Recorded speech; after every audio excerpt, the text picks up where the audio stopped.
IODT, Integrative Orthopedic Deep Tissue. In our previous video, we showed you how to measure which, or one of several techniques available for measuring which of the two psoas muscles is shortened or contracted. So in this video, we're going to teach you of the 5 release techniques that I have, is the most efficient and easiest technique.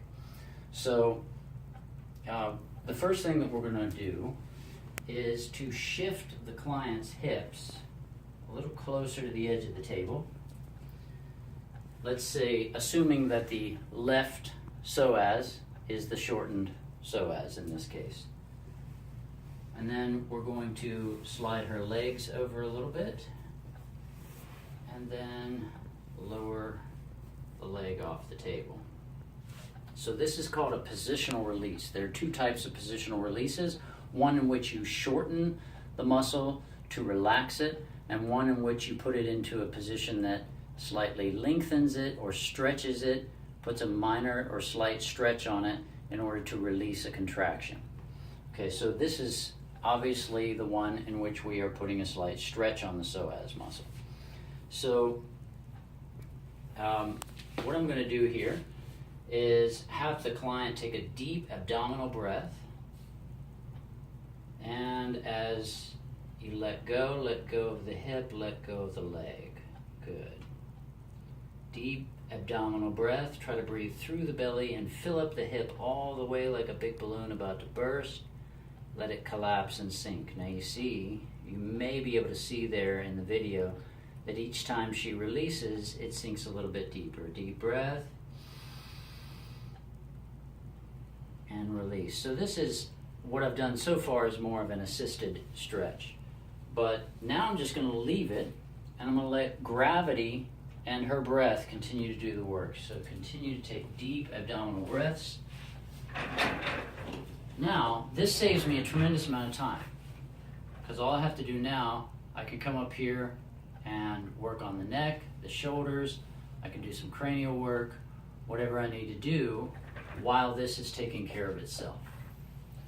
So it's incredibly efficient regarding time, it's incredibly efficient regarding effort, it's less stress on the hands, obviously, I'm not doing trigger point therapy, and it's less painful for the client because I'm not doing trigger point therapy on a muscle that hardly ever comes in contact with the outside world.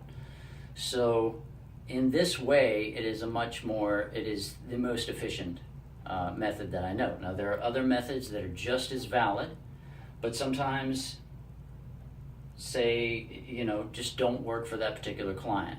For example, some people may be saying, this does not sound like deep tissue therapy to me, because you're thinking deep tissue therapy means deep pressure. And that's not what deep tissue therapy is.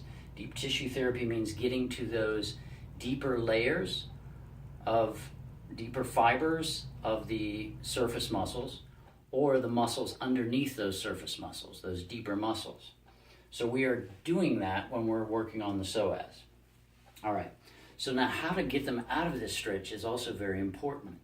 If you lengthen a muscle for a period of time, for a long period of time, and then you ask them to lift it, or to work the muscle under load, under the stress of a load, then it can cause strain and pain.